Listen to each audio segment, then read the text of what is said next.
Imagine living in your home for decades, building a life, knowing your neighbors, supporting local businesses.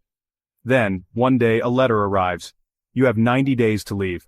Not because you missed rent, but because a $7.7 billion subway extension is coming, and your home is in its path. That's the reality for dozens of families in East Harlem right now. The MTA is finally moving forward with Phase 2 of the 2nd Avenue subway, a project promised for 100 years, meant to bring transit relief to one of Manhattan's poorest neighborhoods.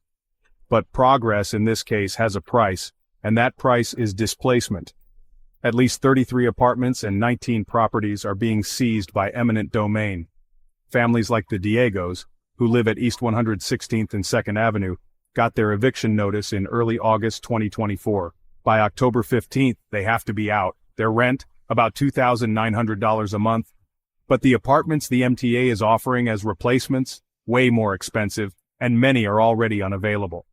For the Diegos, it's not just about losing an address. Their son, Anthony, is autistic and finally found a school that meets his needs, right in the neighborhood. Now that stability is at risk. And it's not just them. There's Alia Vasquez's grandmother, who's lived at 2058 2nd Avenue for years. She's being forced out too. The MTA says they're exceeding federal requirements for helping families relocate, offering financial assistance, a real estate agent, moving resources. In the last phase, they spent around $10 million on relocation. But families say the reality is different. The listings they get are often unaffordable, and short-term help won't cover long-term rent hikes. And it's not just residents. Local businesses, barbershops, delis, an African clothing store, even a tile shop, all face uncertain futures.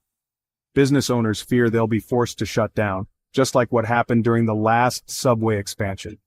Lou Nakaj, who owns Eagle Tile, put it bluntly, most local existing businesses are going to end up closing down. Supporters of the subway say it's long overdue and East Harlem deserves better transit. But critics argue this is just speeding up gentrification, pushing out the very community it's supposed to serve. It's a complicated story of progress, promises, and the real people caught in the middle.